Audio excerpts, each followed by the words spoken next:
Well, good morning. Thank you, as I say, for joining us today. Well, today is the cross, and we're thinking about the absolute centre of the Christian faith. What does St. Paul say to the Corinthians? I was resolved to know nothing with you except Jesus Christ and Him crucified. And so we have today the story of the death of Christ. Just to remind you, Jesus has been tried and so on. He's been led out, and He was crucified at 9 o'clock in the morning. And let's pick up the story at about midday. Mark's Gospel, chapter 15, starting to read at verse 33. When it was noon, darkness came over the whole land until 3 in the afternoon. At 3 o'clock, Jesus cried out with a loud voice, Eloi, Eloi, lema sabachthani, which means, my God, why have you abandoned me? When some of the bystanders heard it, they said, listen, he's calling for Elijah. And someone ran, filling a sponge with sour wine, put it on a stick and gave it to him to drink, saying, wait, let's see whether Elijah will come to take him down. Then Jesus gave a loud cry and breathed his last. And the curtain of the temple was torn in two from top to bottom. Now when the centurion who stood facing him saw that in his way he breathed his last, he said, truly, this man was God's son. And this is the word of the Lord. Thanks be to God. In a sense, the cross doesn't need too much interpretation, really, because it kind of speaks for itself. But I just want to say just four things, really, just briefly, if I may, this morning. Firstly, darkness came over the whole land from midday till 3 in the afternoon. Now, clearly, this means something dark is going on, that the Son of God is on the cross. But I think it's also interesting that in the book of Genesis, it says, at the beginning of creation, and there was darkness over the face of the abyss until God said, let there be light. And I think this could be symbolizing here that until God did something new by raising Christ, there was darkness. So I think it says this darkness means many things. It means there's something dark going on, the death of Jesus. But also I think it means that before God raised Jesus from the dead, there was darkness over the face of the abyss. I think that's the first thing to say. Second thing is these, incredible words from the cross. Jesus says, my God, why have you abandoned me? And there have been various ways of trying to soften it down. As I say, the people thought it was speaking to Elijah because Eloi sounds a bit like Elijah, sort of thing. There have been all sorts of explanations. Maybe he was just trying to repeat Psalm 22. He just never got to the victorious bit. He died too soon, or whatever it will be. And by the way, there are words from Psalm 22, which is an incredible description of crucifixion. Certainly the first half of it is. But I think actually, we're wrong to try and soften it down. At the end of the day, on the cross, Jesus, who'd already experienced the pain, who'd already experienced the betrayal and the shame and everything else, here on the cross, he felt utterly abandoned by God.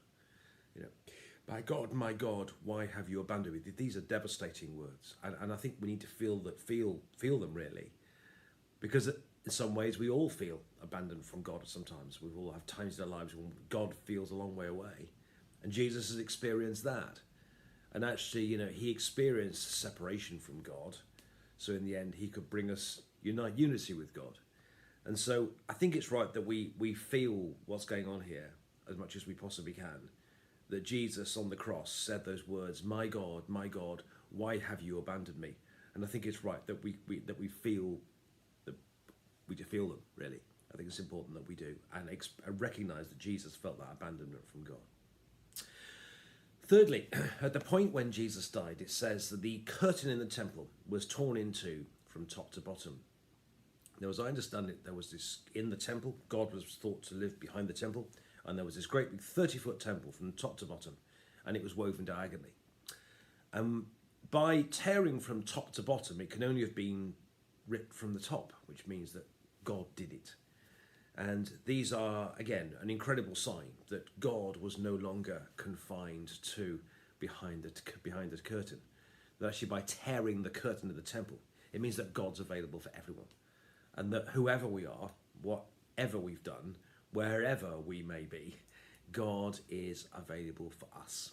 Thanks to Jesus, who at his death, made God, it was a sign that God would open the temple, open the curtain, so we can all experience God wherever we are, whoever we may be, and so on. So It's important to recognise that this curtain in the temple was now separated, so that there is no separation between us and God, that God is there for everybody, that Jesus, that barrier between us and God, Jesus has taken it away, and there's no barrier. We're no longer separated from God. The God is available for everybody. But then finally, there's this, I think, incredible thing, this centurion who must have seen death by crucifixion all the time. And let's not forget, by being the centurion, he actually was the man in charge of all the people who literally did put Jesus on the cross. And you might say he's probably the least likely person there you'd have thought to recognise who Jesus is. But here he says, truly, this man was the Son of God. And actually, that's what the Gospel's about. The Gospel of Mark begins with those words, the beginning of the good news of Jesus Christ, the Son of God. And here we have this centurion, like I said, who must have given the orders that his men will have literally put Jesus on the cross, was so impressed somehow by what he witnessed through the death of Jesus that he said, truly, this man was the Son of God. So there's lots to say there. There's lots of pointers there. As I say, there's the darkness being before God did something new in Jesus, in the death and resurrection of Jesus. There's the abandonment by God that Jesus felt on the cross. There's the curtain, which was torn from top to bottom. And there's the response of the centurion. But I'd like to finish today with a poem. It was written by a hero of mine called Woodbine Willie, who was a padre in the First World War. He wrote a poem called Indifference, which I think he actually he wrote it in about 1920 or something. But I think it's actually very relevant for us today. And he focuses on, he mentions Birmingham, but it could be Wolverhampton, it could be Penn. It's called Indifference.